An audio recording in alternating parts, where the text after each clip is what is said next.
So just Passivhaus California also is in partnership with Passivhaus Network, obviously, and we are also affiliated to IFA and Passivhaus Institute. So we have gold sponsors as Southern California Edison, Small Planet Supply, and Earthbound Homes. Obviously, we have plenty of other sponsors. I'm not gonna make the name all of them, but if you want to have your brand, your name here, feel free to reach us. And yes, it's gonna be depending on how much people you have in your company. It's gonna be $500 or $1,000 to be a sponsor, and then we can share this into our website and also in every communication we have. So that means that your name will be presented every time. So like that, you will be exposed to the public. So now I'm gonna close this, stop the sharing, and yeah, we can start the Q&A. So great to be here. I was really looking forward to this. It's great to see all of you here from many from California and the West Coast, but also the middle of the country and on the East Coast. I suspect we may even get a couple of international submissions. We met someone from British Columbia, I think.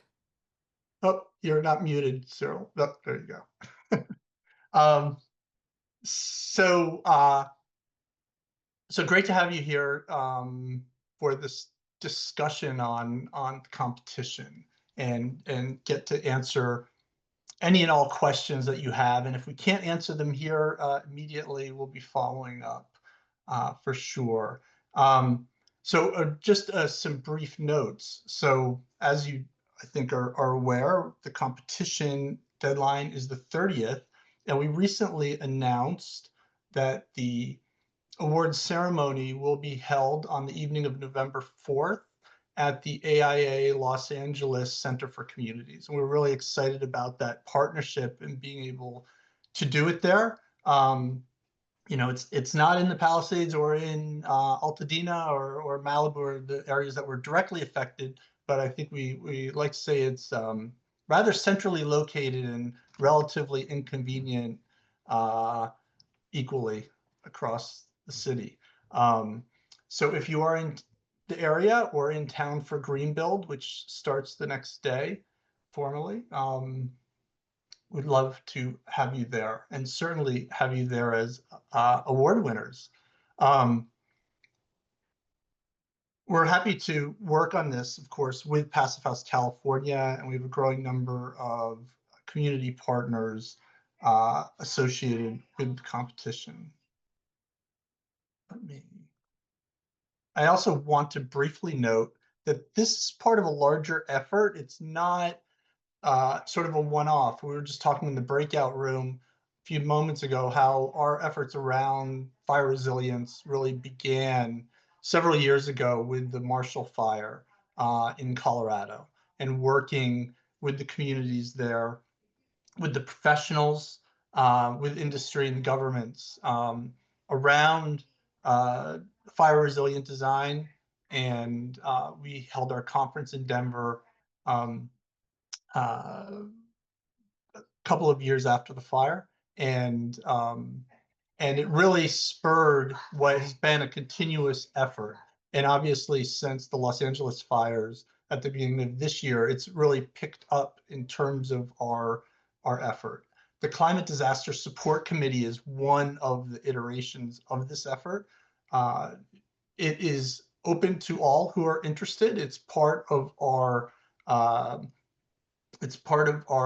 community work within the board of directors and the organization as a whole. But you don't need to be a member of the board, or for that matter, a member, but you need to be willing to participate and contribute. And so we're developing resources in-house, but also making other resources available. And one I want to call out in particular was this amazing climate action fire safe recovery report that was put out by a Blue Ribbon committee with really the support and production by UCLA, which came out about, I don't know, I want to say a month ago, 3 weeks ago. And it's a remarkable document. And it's very much greater than buildings in terms of fire resilience and fire resilient communities. But it mentions Passive House a remarkable number of times, and the usefulness of Passive House in fire resilience, and all the other benefits that come with it. And really quite a stamp of approval in many ways, I think. So I'll leave it there. I hope you can have a look as we go forward.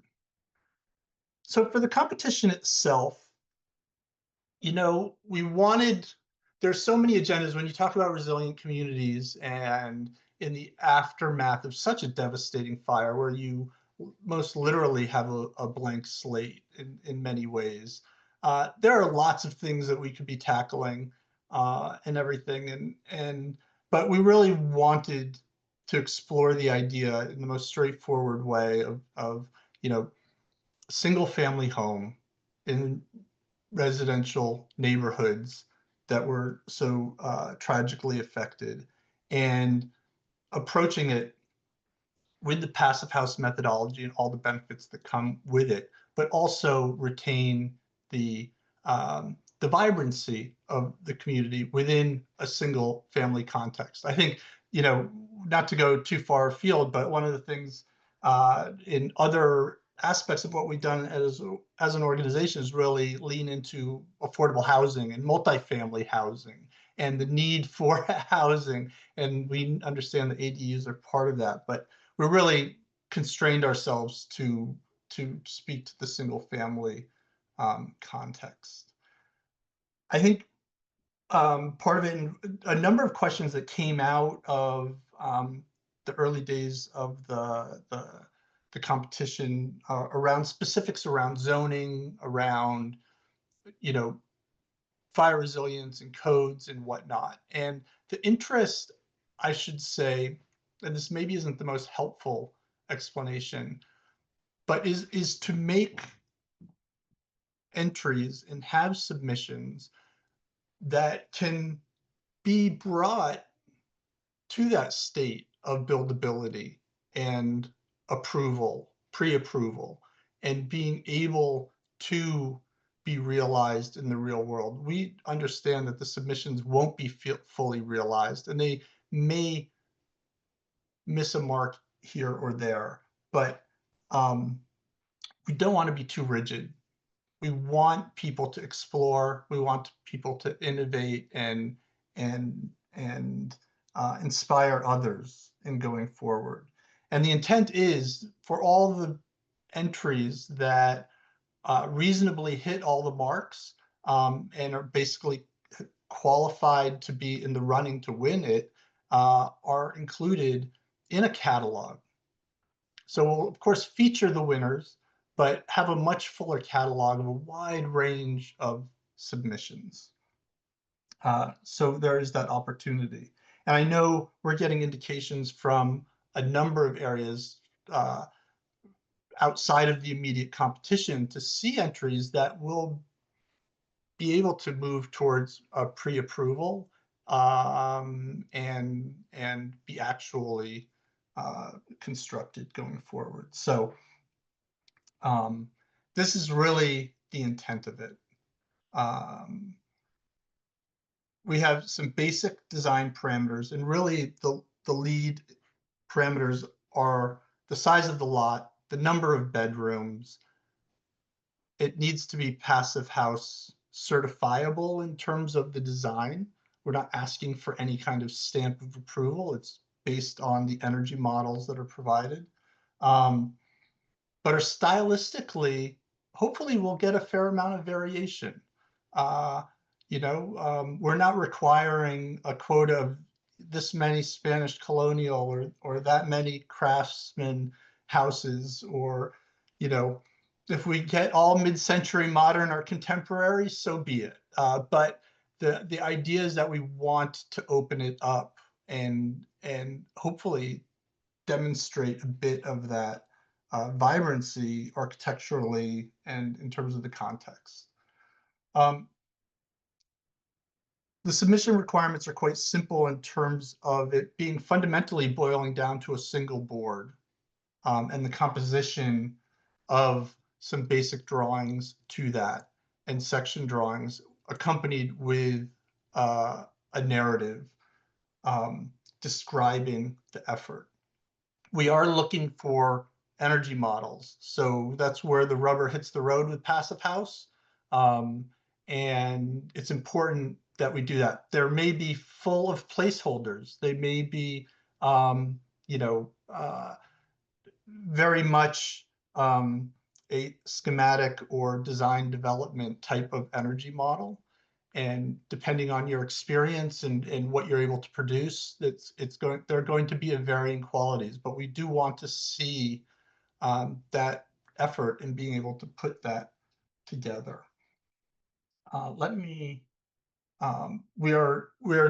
This is a blind judging of the competition. The judges will have no identification, or should have no identification, of who individual submitters are or who the teams are. We are going to ask for a QR code to go on the front of the boards, but this is for the intention of the public viewing, so that the public can click in and take away, oh, what firm are we identifying with to do this, if that is the case. We will block out the QR code for the purposes of judging. Let me just keep going. So I pulled a couple of, we were involved in this zoning holiday competition a few years ago in California, and these are not meant to be strict representations, and certainly most of these houses will not be built. But the idea of a board with a narrative, having some sections, elevations, some detail, it's really up to you in terms of that composition, but it doesn't need to be overly elaborate. The second one, that first one, the zoning one, holiday, was not strictly a Passive House competition. The second slide is of from the design competition we did several years ago that was announced in Denver, Colorado. And here we have as we might expect in Passive House, more of an exploration of the sections and the details, and getting into it a bit more technically, a snapshot of the verification summary in this one, and so forth. So this is not meant to be like the playbook or the guide, like how to arrange it. Your project, you're going to develop it. How you do it should have its own personality and its own elaboration, more or less. But this is the general extent of it. There will be cash prizes for the winners based on the stylistic categorization of it.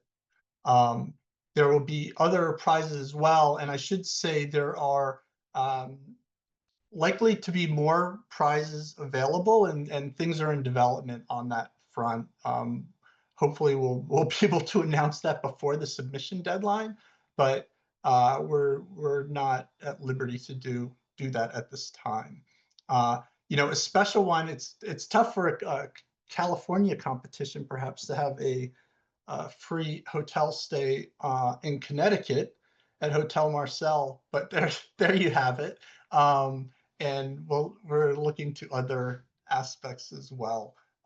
Again, the catalog, I think, is the catalyst, and we really see the catalog that we're coming out of this. And we were happy to see the Foothill catalog and the work done with that so far, and it's coming forward. We're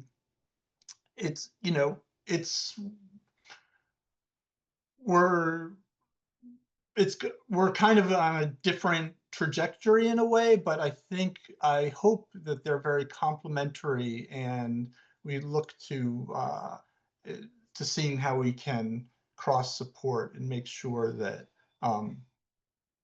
the dialogue and the interactions are as rich and supportive as possible. But so the catalog, with that said, the idea is the catalog really, we've been talking about this, and in many ways, the effort that we see with this competition starts with the announcement of the winners, with the creation of the catalog. And then how is that picked up by individuals or families or communities? And how does that inform the dialogue in terms of fire resilient rebuilding and climate resilient rebuilding? Quick note, eligibility, all are welcome. There's no fee. There's very few restrictions on who can actually submit.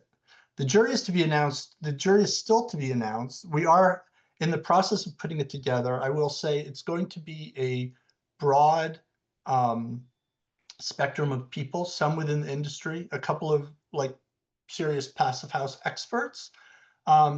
But it's going to be people from the community as well that aren't architects, aren't professional builders. We will have sustainability, architects that are focused on that. But we're also going to have at the, I don't want to say the extreme end, but another aspect of this that's not explicitly announced here is we're going to have a student jury from a high school where a teacher who lost her home in Altadena teaches. She teaches math at a high school, and we're going to gather a bunch of students and do a workshop in Passive House and have them judge as well. And it will be a special prize that we'll be announcing.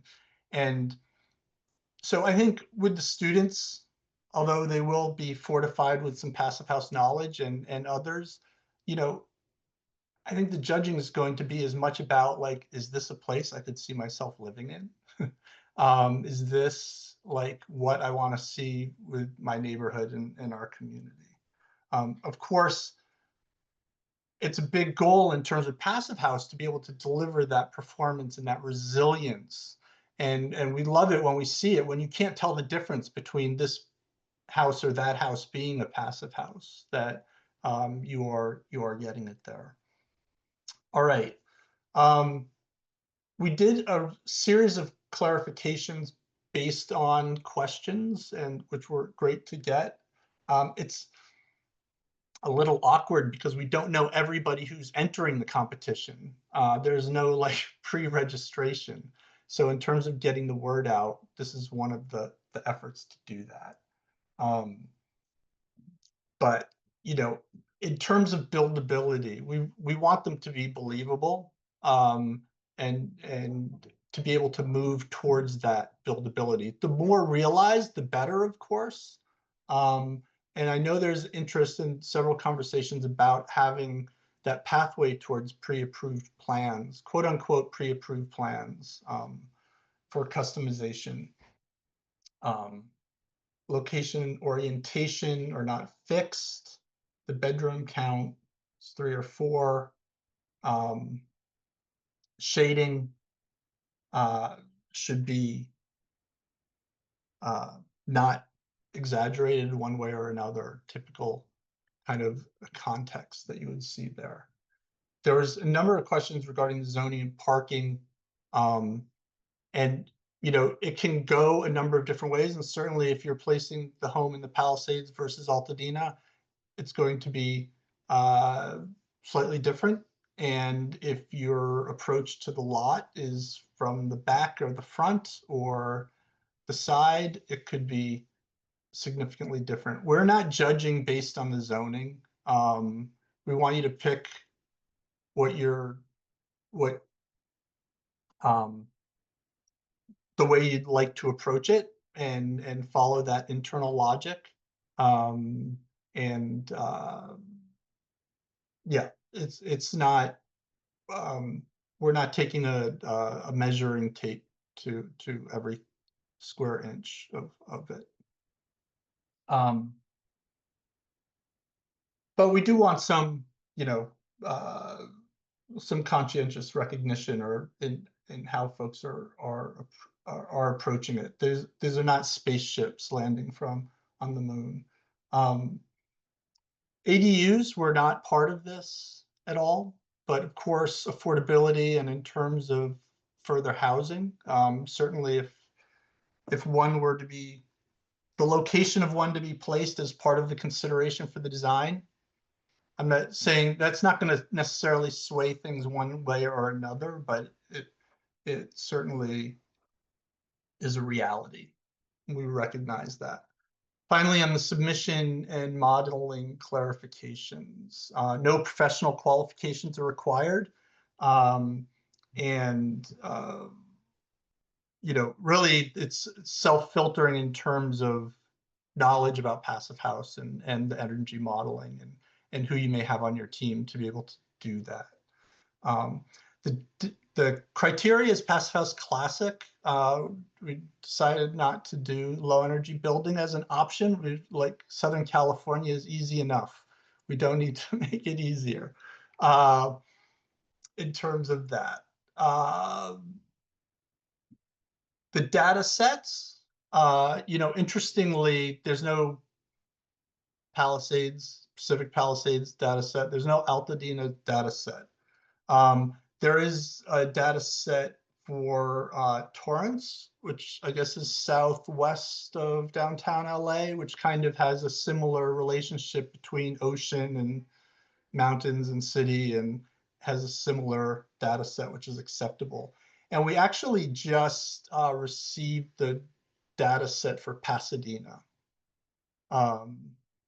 because there wasn't anything like really right on Altadena. We were using Riverside. And if you had started with Riverside, you can keep it, but the the Pasadena one is right next door. There is no data set available to be created for Altadena specifically. Just some of the basic passive house stuff for the air tightness would assume a 0.6 ACH50. For the modeling outputs, we've talked about the design pH, the easy pH, and pHPP. The design pH is great, and if you use that, it's wonderful. I guess the Achilles heel of design pH is that it's not going to give you a cooling output, and which at the end of the day, it's not so helpful in Southern California. And we really want to see the model come out of the pHPP in one form or another. So if you have the design pH, to import it into easy, and we would suggest easy pH. There's a free course now available on demand that John Mitchell did earlier this year. And it's available it should be available for everyone that has PHPP 10. And if you have an earlier version, I'm not sure, it's a pretty nominal cost as far as I know. I don't have the exact figure, but that you could get through an upgrade from, say, PHPP 9 to 10, and you get the easy pH with that. And typically you would have gotten that from 475 if you hadn't in this year from us. And we can dig, if people have specific questions about that, we can dig into that further.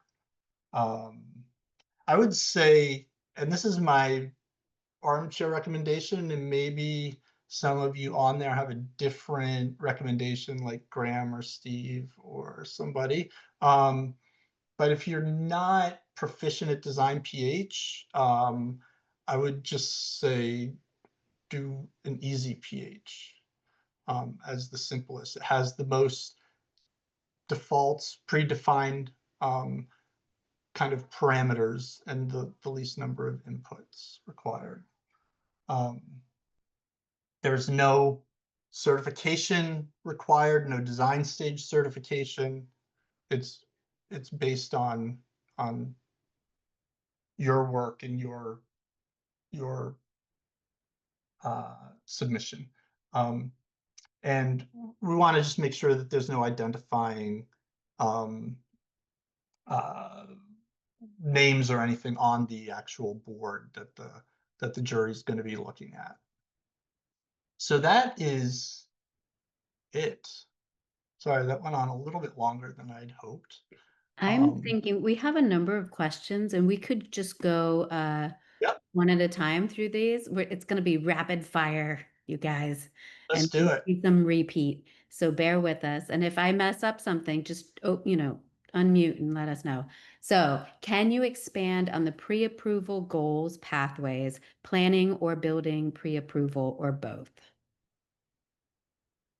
So there's a mechanism, right, I don't know if it's across California, but certainly I've heard it talked about a lot in terms of the jurisdictions around Los Angeles, where you can have a home set of drawings pre-approved for construction. There is a number of things that need to happen to go from the kind of schematic design development that we're looking for in this competition to a pre-approved design. There's any number of building department requirements and just technical requirements that you need to add to the drawings and information that you're crossing your T's and dotting your I's in terms of the regulatory structure. But hopefully you don't have to like change the whole shape of your house dramatically or make some major alterations to it. So the idea is to do something that could be a real home. It's not a fantasy competition. It's something that you believe could be, with a little bit more effort, nailing down some construction details and structural details and some mechanical requirements, that you could turn that house into a buildable home.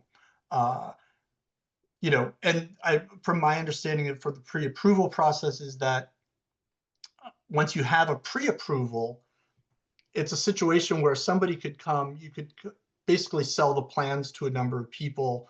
It's potentially to very short circuit the process and make it much quicker to build a number of homes. And for architects, it could be very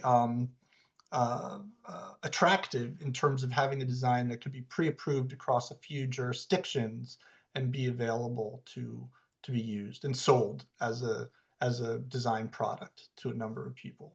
All right, I'm going to move us on to, will you announce shortlisted entries prior to the award ceremony? That's a good question. We'll have to come back on that. Okay. Are the EasyPH, PHPP, or Design PH files to generate the energy models available to participants? We are not making them. They are copyrighted intellectual property that we have not made kind of a generic version available to the public. So you would purchase it.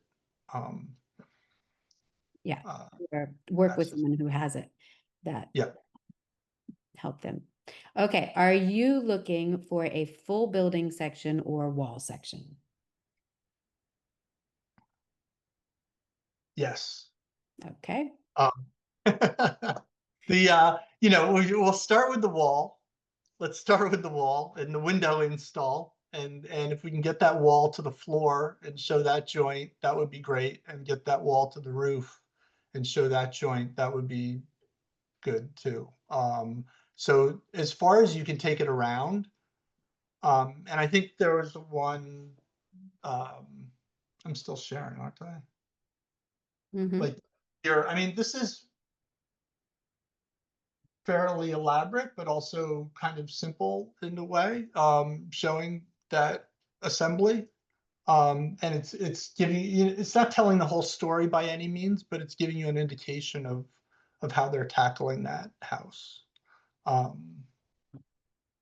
All right. Do submissions have to comply with any particular building code? We've run into issues where the best possible passive house design was not possible based on current building codes. I mean, if we're talking about like debates between apparent conflicts, or where you need to negotiate with a building inspector or something, we're not talking that's not an issue. So if you are following basic passive house methodology and principles, and are demonstrating that, and are showing a house that um, uh, fundamentally would meet building code. Again, these are not going to be full permit sets, so whether it finally meets it or not is an open question. Um, so I guess the answer is no, that we're not. Okay. I seriously doubt the jury's going to get to the point where they could parse out something like that. Are we designing towards either or Pacific Palisades and Altadena, or a single design for both communities? Whichever you like. If you've got two submissions in you, you could do one for the Palisades and one for Altadena. Mhm. You could do a submission in every style. Here's a challenge.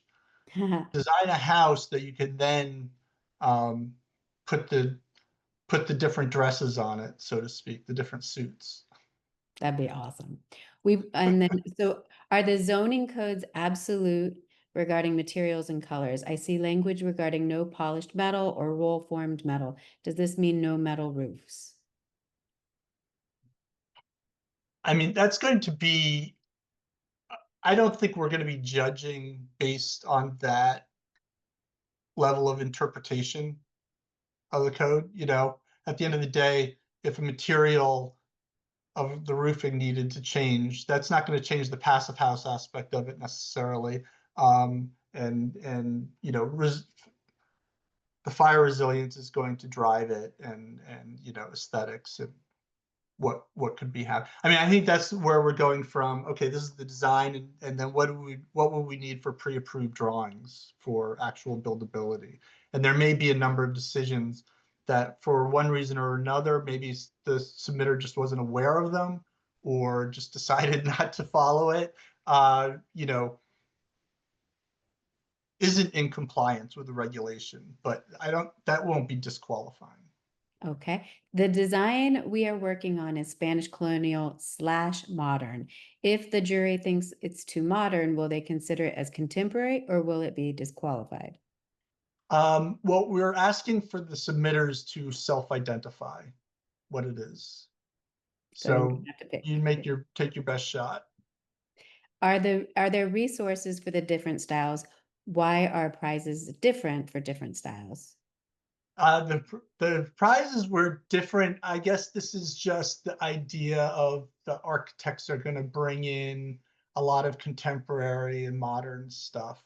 And so we wanted to sweeten the pot for more historic revival styles. Mhm. That And may or may not be true. That's our own prejudice that we're yeah, bringing to and the judges are going to get to decide, like, would I want to live in this house? So you Yeah, just, exactly. It could totally be the other way. yeah. In passive house standards, natural ventilation is usually minimized due to the airtightness and HRV systems. For this competition, can we explore natural ventilation strategies adapted to the California climate? Yeah, well, so this is a great question and interesting topic, because passive house really does encourage natural ventilation, and we should have a natural ventilation strategy. Um, Particularly, passive house started out without active cooling, really, and it's been an adjustment for people to realize that they actually have to supply cooling. So the natural ventilation is definitely encouraged, and that could be a nice elaboration on it. We still want an airtight enclosure, and we want to be able to ventilate well when you're surrounded by pollution, you're surrounded by smoke, and so forth. So So the answer is yes, with an asterisk. Mhm. For the Spanish colonial style, I am guessing the traditional clay tile is not great for protecting against embers. Is there a common fix for closing off the tile ends? Is the barrage simulated Spanish tile a reasonable analog? Would this product be accepted? Does anyone know? I mean, I'll say I don't know. I don't have experience with that specifically. I would say, I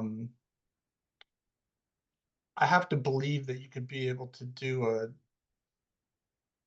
Spanish tile roof and have it be meet the fire resistance rating. So whether you work out those specific details or not, I don't think is going to be determinative.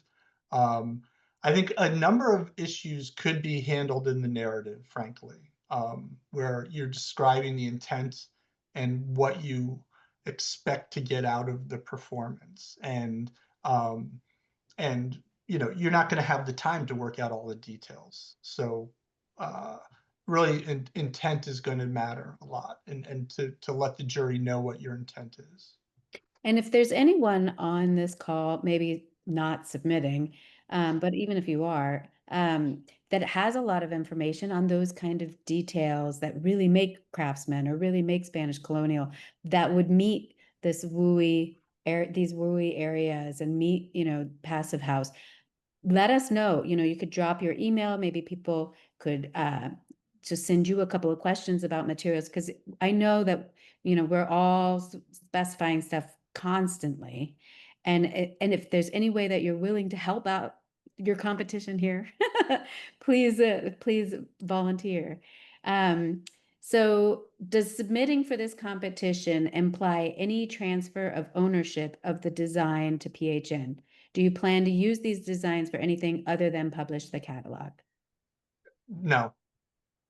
And I'll make sure there's a release form that comes at the submission time. Maybe we could make it available before you get to that point, for our use to have in the catalog to publicize the competition, but it will only be used for that, those types of purposes, educational purposes, purposes that you would typically expect from an organization like Passive House Network. We expect the ownership to stay with the submitters. Mhm. Should the narrative be on the poster, or is it a separate document? There's a separate document to be uploaded, so you can have the full narrative that you want, but certainly having enough narrative on the poster to give those who are viewing the entries. So at the award ceremony at the AIA Los Angeles, we'll have a whole number of easels up with the winning submissions, posters printed and up for viewing around, and so people can spend some time with them as well as the presentation. There's a lot of information on the climate disaster support page. And so if you are interested in hearing from contractors that are building there, those recordings are pretty helpful. So take a look and see if they may answer some of your questions too.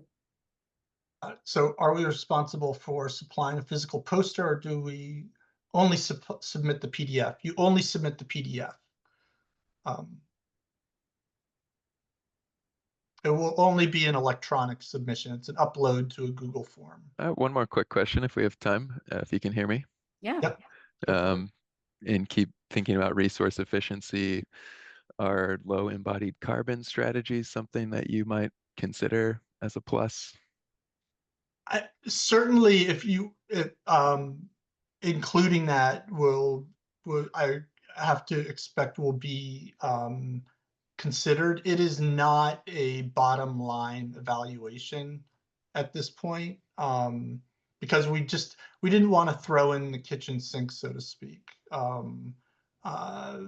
Teams are grappling with enough, and some are learning enough that we didn't. Okay.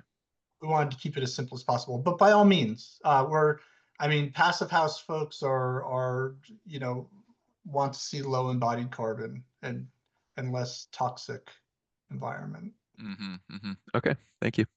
So we have a question about the gutter for the printing. Kim, maybe for the winners, do we know already what the gutter requirement is for printing? Or will we sort it out once we have told the winners they won? I do not have those at the moment. So for now, just go off of the dimensions that are listed in the submission form. Yeah, the 24 by 36. So let us know. I'm sure you'll have more questions. It's totally fine. Bother us, please. Yeah. Feel free to reach out. Yeah. And if you want to support or you know a business that wants to support and be listed on the supporters and in some of our social media and, however else that we're posting their information, let them know, because this is a great time to support this rebuild.